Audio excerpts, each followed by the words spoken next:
मंगलकरणी कलिमल हरणी तुलसी कथा रघुनाथ की। श्री राम जय राम जय जय राम, जय सिया राम जय जय सिया राम। हमारे सनातन धर्म में, वैदिक संस्कृति में, हिंदू धर्म में ऐसे तमाम दृष्टांत आते हैं जहाँ भगवान ने अपने भक्तों की सेवा की है। ऐसा दृष्टांत आपको कहीं भी अन्यत्र न देखने को और न सुनने को मिलेगा। क्या महान संस्कृति है, महान धर्म है हमारा हिंदू। हमें हिंदुत्व पे, हिंदू होने पे गर्व करना चाहिए। ये भगवान राम की असीम दया है कि हमें हिंदू धर्म में मनुष्य का शरीर मिला। तो आइए आज मैं आपको एक सच्ची घटना सुनाता हूँ। रामचरितमानस में बाबा गोस्वामी तुलसीदास जी महाराज उत्तरकांड में कहते हैं, मोरे मन यस भाविश्वासा, राम ते अधिक राम कर दासा। श्री राम जय राम जय जय राम, जय सिया राम जय जय सिया राम। इस चौपाई को जहाँ बाबा गोस्वामी तुलसीदास जी महाराज ने भक्त को भगवान से भी बड़ा माना है, ऐसी एक सच्ची घटना मैं आपको सुनाता हूँ। एक ब्राह्मण कुल में पैदा हुए अत्यंत वैदिक ब्राह्मण जिनका नाम विद्यापति था, वह भगवान शिव के अनन्य भक्त हुए। वैदिक ब्राह्मण इतना भगवान शिव की सेवा की, अर्चना की, आराधना की कि भगवान शिव कई बार उनके पास आए और बोले, ए भक्त तू मुझसे मांग, जो भी चाहिए मुझसे मांग। लेकिन विद्यापति ने हमेशा उनको प्रणाम किया और कहा, हे प्रभु आपका दर्शन हुआ, मैं धन्य हुआ, मुझे कुछ नहीं चाहिए। महादेव को, भगवान शिव को संतोष नहीं हुआ। उन्होंने कहा कि चलो मैं अपने इस भक्त की सेवा करता हूँ। तो भगवान शिव एक प्रौढ़ बच्चे का रूप लेकर के, जिसकी उम्र करीब 18 से 20 साल रही होगी,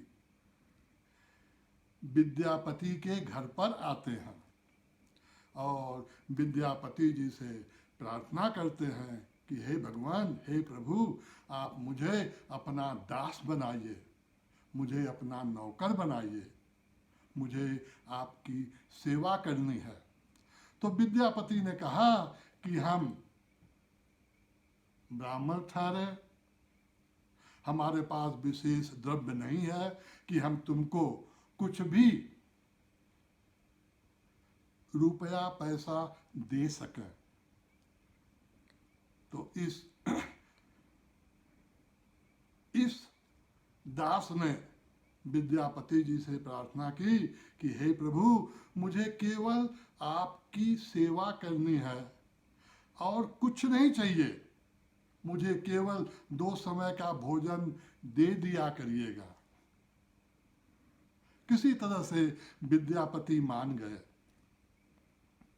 और इस दास ने अपना नाम विद्यापति को उगना बताया कि मेरा नाम उगना है। तो अब विद्यापति जब भी उनको किसी भी वस्तु की जरूरत पड़ती, ए उगना मेरी पुस्तक लेके आ, मेरे लिए जल लेके आ, मेरी पूजा के लिए पुष्प लेके आ, इस तरह से यह चर्चा, यह पैटर्न काफी समय तक चलता रहा। विद्यापति की पत्नी थी जो भोजन बनाती और इनको भोजन करवा देती थी। एक बार की बात है, विद्यापति जी को कहीं बाहर जाना पड़ा तो उन्होंने कहा, ए उगना तू भी मेरे साथ चल। दोनों चल लिए। रास्ते में जंगल पड़ा। विद्यापति जी को बहुत प्यास लगी तो उन्होंने उगना से कहा, ए उगना यहाँ कहीं जल दिख नहीं रहा है लेकिन मुझे बहुत प्यास लगी है, तू जल का इंतजाम कर। तो उन्होंने कहा, महाराज हम कहाँ से जल का इंतजाम करें, घनघोर जंगल, यहाँ न कोई नदी है न कोई तालाब है न कुछ है। उन्होंने कहा, नहीं तू देख। तब उगना ने कहा, ठीक है महाराज आप यहाँ बैठिए, मैं देख के आता हूँ, कहीं जल मिले तो मैं लेके आता हूँ। उगना कुछ दूर पे जाते हैं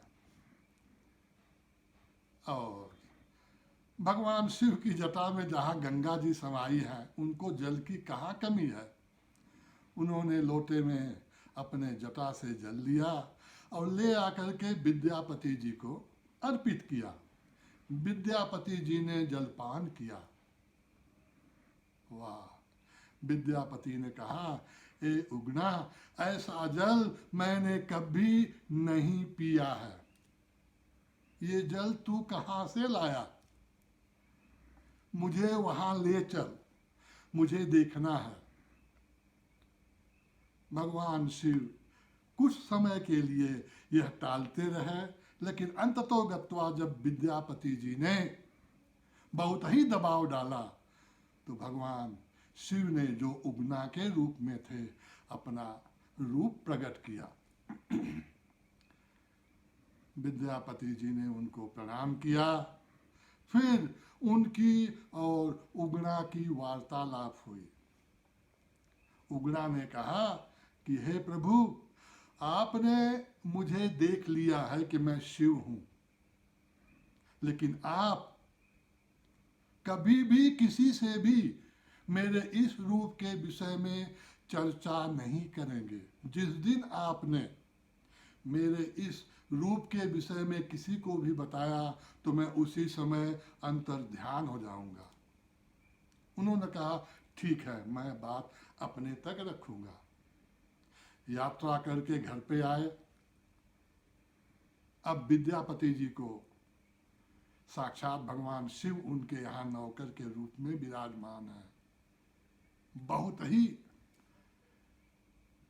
उनके लिए लगाव होने लगा, उनके लिए प्यार उमड़ने लगा। और एक बार उन्होंने विद्यापति से कहा कि आप कृपा करके जब भोजन करते हैं तो थोड़ा सा भोजन छोड़ दिया करिए जिसको मैं पा सकूं, ताकि मेरा जीवन धन्य हो जाए। पहले तो उगना ने ना बोला, लेकिन फिर इनके दबाव के कारण उन्होंने कहा, ठीक है जैसी आपकी मर्जी। तो भोजन के बाद अपनी थाली इनको दे देते थे और थोड़ा बहुत भोजन छोड़ देते थे जो विद्यापति पा जाते थे। एक दिन संजोग से विद्यापति जी की जो पत्नी थी उन्होंने देख लिया और कहा कि मेरा पति कहाँ इतना विद्वान और ये नौकर वो इसका जूठा खा रहे हैं। उससे यह बात बर्दाश्त नहीं हुई।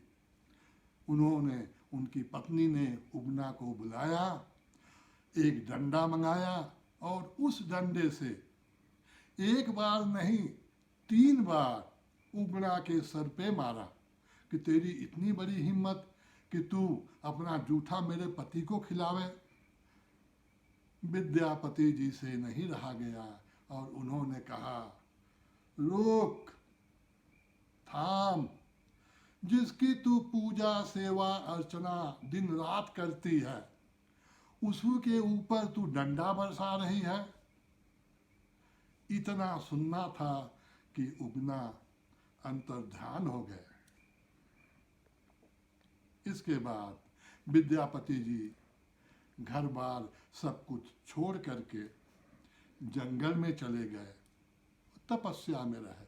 लेकिन जो भगवान का सानिध्य था, शिव का सानिध्य था, जो टूट गया, उसके बाद उनकी भी जो हालत थी, उनकी जो दशा थी, वो पहले जैसी नहीं रही।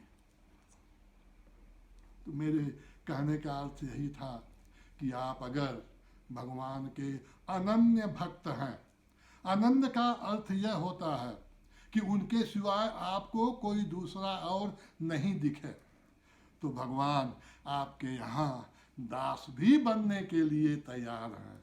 यह हमारे प्रभु भगवान शिव की, भगवान राम की, भगवान कृष्ण की, भगवान विष्णु की बहुत बड़ी विशेषता है, जो अपने भक्तों को अपने से भी बड़ा मानते हैं। पायो परम विश्राम, राम समान प्रभु नाही कहूँ। हर हर महादेव, जय सिया राम। ओम शांति शांति शांति।